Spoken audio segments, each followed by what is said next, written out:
I'm in a relationship with a guy who also works in tech. He makes $68K and I make $130K. I am a mechanical engineer at a robotics startup. He works at a more stable job doing programming at a large company. He brought me to meet his friends at a party and they asked me about myself. His friends mostly work in tech too and talked about themselves in terms of their jobs. I told them I'm an hiker, I do archery, I love road trips and camping and riding dirt bikes, etc. Basically talking about my hobbies because work is just a way to get paid to do the shit I love. It's not how I define myself and it doesn't come to mind when someone wants me to tell them about myself. One of his friends asked about work and I said, oh gosh, I don't want to talk about work at a party. Spent my whole day sweating my ass off in 95-degree heat trying to replace this busted ass motor just to find the replacement part was also fucked. I wasn't lying or trying to downplay that I have a good job, that really is how I spent my day, and I wasn't in the mood to talk shop at a party. Some other conversations came up casually that probably also made me seem poorer, like me saying that car dealership repairs were a ripoff, and telling my boyfriend that my childhood neighbor's trailer caught on fire and I was gonna visit and help her out. I wasn't doing it on purpose, I was literally just talking about my life, but I guess I gave the impression I was poorer. It got later in the night, everyone was getting drunker, and some of his friends, not close ones though, were making jokes about me growing up in a trailer and being a gold digger. And being ready to jump to a richer guy. Really misogynistic shit honestly, since they don't even know me and seemed to just assume all girls are good diggers. He didn't say anything. He later said it was because he'd smoked weed and gets quiet and has trouble carrying on a quick conversation when he's high. But regardless, I felt hurt he didn't say anything. I got irritated with his friends and asked, now why the hell would you say that when I make twice what he does? His friends went quiet for a second and I continued saying there ain't no gold to dig here, not with him or anyone at this party. So do you all think I'm cheap, or do you all think I'm stupid?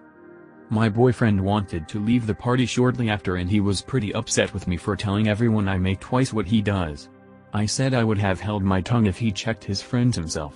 But he didn't say anything, so I wasn't about to let them talk to me like that. He said it was humiliating and now everyone thinks I'm a bitch, and I flippantly said at least they know I'm a rich bitch. He was angry I embarrassed him when I spoke up. I was angry I had to say anything at all because his friends were talking shit, so it should be on him to check them. Stuff is still tense. Ada for explaining why I'm not a gold digger.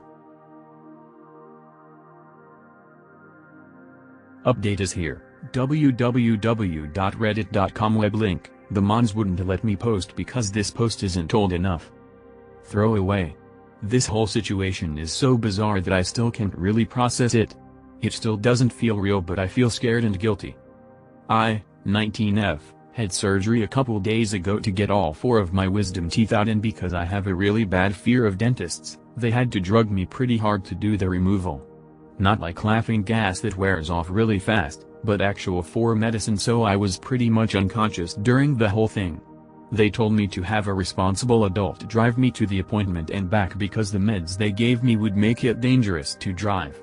My mom was on a work trip and couldn't take me, so I asked my sister-in-law Brit 24, not her real name, if she could do it as the whole thing would only take an hour or 2.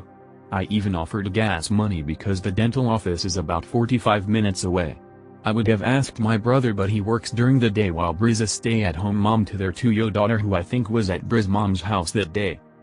Bri agreed to take me to my appointment and the surgery went fine. Bri waited in the lobby for me to be done. When I came out of anesthesia I was very disoriented and nauseous, which I guess is normal. I had gauze shoved in my mouth to stop any bleeding and Bri took me to her car after I was let go. I don't really remember much of the drive, but it felt like not enough time passed before Bri got out of the car and told me to come with her. I was really out of it and just followed her because the alternative was staying in the hot car. Long story short, we were at a pool. I was really confused, but once we were through the gate Bri basically parked me at one of those little table benches, said she'd be back in a while. I was still trying not to puke and was really dizzy from the heat, 90+ degrees, and the drugs, so I asked her to take me home but she wouldn't. I guess since it was her day off and she didn't have my niece, she was meeting friends at the pool. I was starting to feel really sick and on the verge of passing out or having a panic attack, so I called my brother. I don't think he could understand me between the meds and the stuff in my mouth because he hung up and I guess called Bri because she came stomping back over, cussing and yelling at me, and took me back to the car.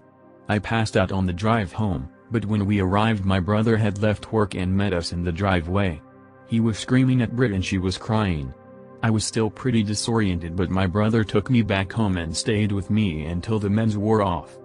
That's when he told me he's divorcing Bri because of what she did plus some other things he didn't go into detail about.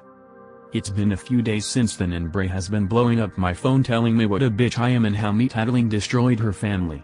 Part of me feels bad because of my niece and I wonder if I should have JJST dealt with it and waited for her to be done at the pool instead of calling my bro and causing problems. Ada? My F32 husband M35I has a YouTube channel with over 14k followers. He's been doing live streaming a lot lately even though I told him that we have responsibilities to take care of. Before our daughter, she's 7 months old, was born he'd stream randomly and spend lot of time with his followers, answering questions and engaging in conversations. He keeps saying that his followers are good for his mental health and that engaging with them weekly makes him become better at socializing and communicating. He's been complaining about wanting to do a live stream for days. I told him we'd look at our schedule and see if we could get him some time to make it happen. Apparently, this wasn't good enough. Yesterday I had to go grocery shopping and asked him to keep an eye on our daughter while she was asleep. He said okay. I was gone for 4 hours but kept calling him to see if everything was okay. He'd tell me she was alright and that she was sleeping.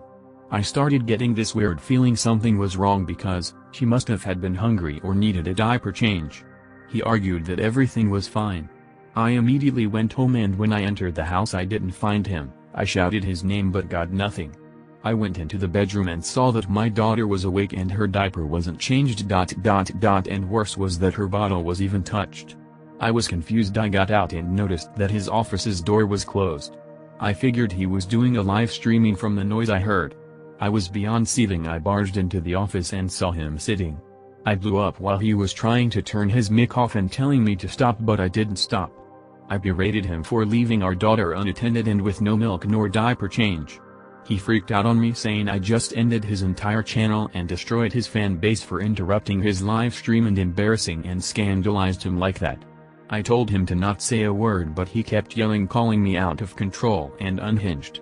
He was almost crying so I had to leave the office. He kept fighting with me till I decided to go stay with my mom. He started blaming me for ignoring his needs after he already expressed them and that he forgot to do what I asked him and I'd cost him so much. Now was telling to come back home because he misses his daughter. Throwaway account. Although my sister-in-law will probably recognize the story anyway so I don't know why I even bother. I don't think what I did was a move at all but maybe the timing was a bit off but no, I don't think I'm an awful stop. My F27 sister-in-law, F30, got married last weekend. She's my long-term boyfriend's M32 sister. They're white and I'm Middle Eastern. And a dark one with raven black hair. She was looking for a photographer that didn't bankrupt her so I suggested a friend of mine who's new in business and charged less than half because these things cost over Euro 5k these days. She was excited and I set a group chat with her and my photographer friend. We talked a little and later they met and they started messaging directly to each other. The wedding was amazing and everything went smoothly. I was one of the guests and she seemed happy. The next day they went off to their honeymoon. I don't know if it was by mistake but instead of texting the photographer directly like she's done for the past few months she texted him to our old iMessage chat. She thanked him but had a favor to ask him and wondered whether he could retouch some asymmetry in the flowers archway. I'm sorry I don't know the right terms in English, but also if he could take me off some photos because I'm too dark and ruined the color palette. Not all pictures. Just the one she's in. I texted back, are you kidding me? She didn't answer. I took a screenshot and posted it on my Insta story tagging her in it. She called my BF crying her eyes out calling me an off for embarrassing her and ruining her honeymoon. BF thought it was a low blow. I was blinded with rage when I did it but even now I'm calm. I still don't feel that I was an ah. But people have been contacting her apparently asking if she really wrote this. She's so beautiful and successful, so please don't blame it on jealousy or scare of being outshined. #edit for a little update. Update www.reddit.com web link.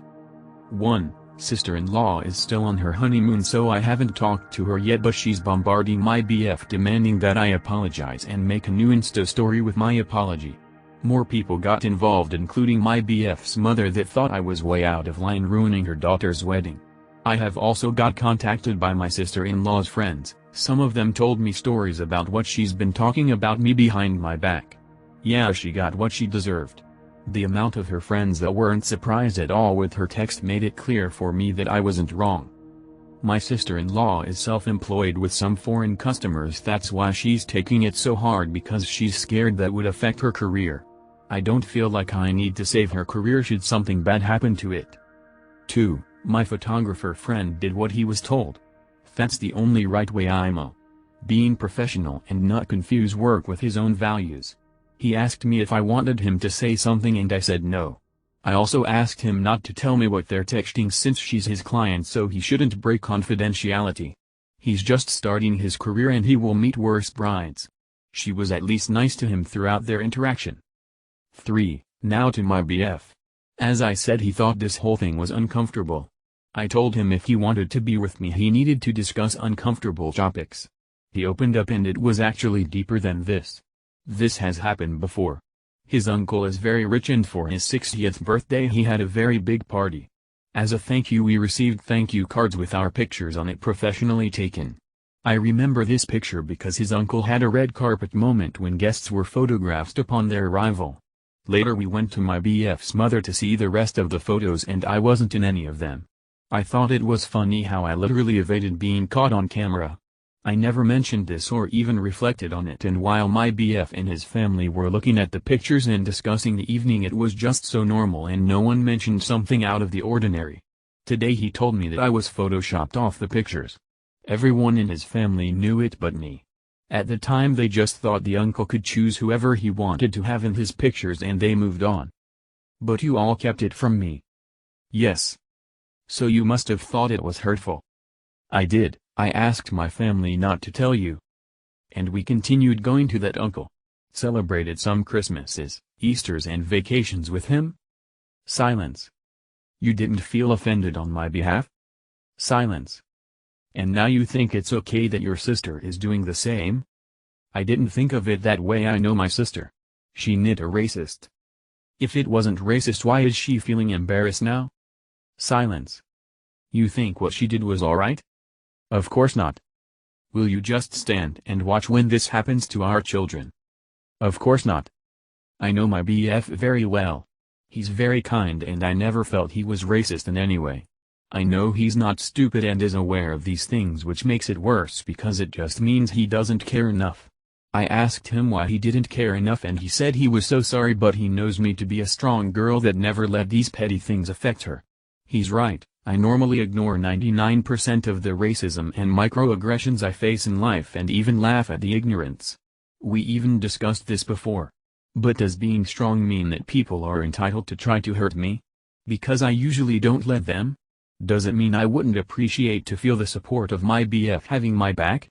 Don't strong women deserve being supported by their loved ones and feeling safe and loved? He couldn't answer this. I told him that I never want his sister in my life again, or his uncle, and probably not his mother either if she still wants me to apologize. I don't want to surround myself with people like them, and especially when I have children, and I asked him if he's willing to live like that. I asked him not to answer me now and think about it. It kind of felt like an ultimatum and that's bad, but I didn't know how to handle the situation better. I never thought of myself as someone who's petty or that makes ultimatums. This experience taught me that I'm both.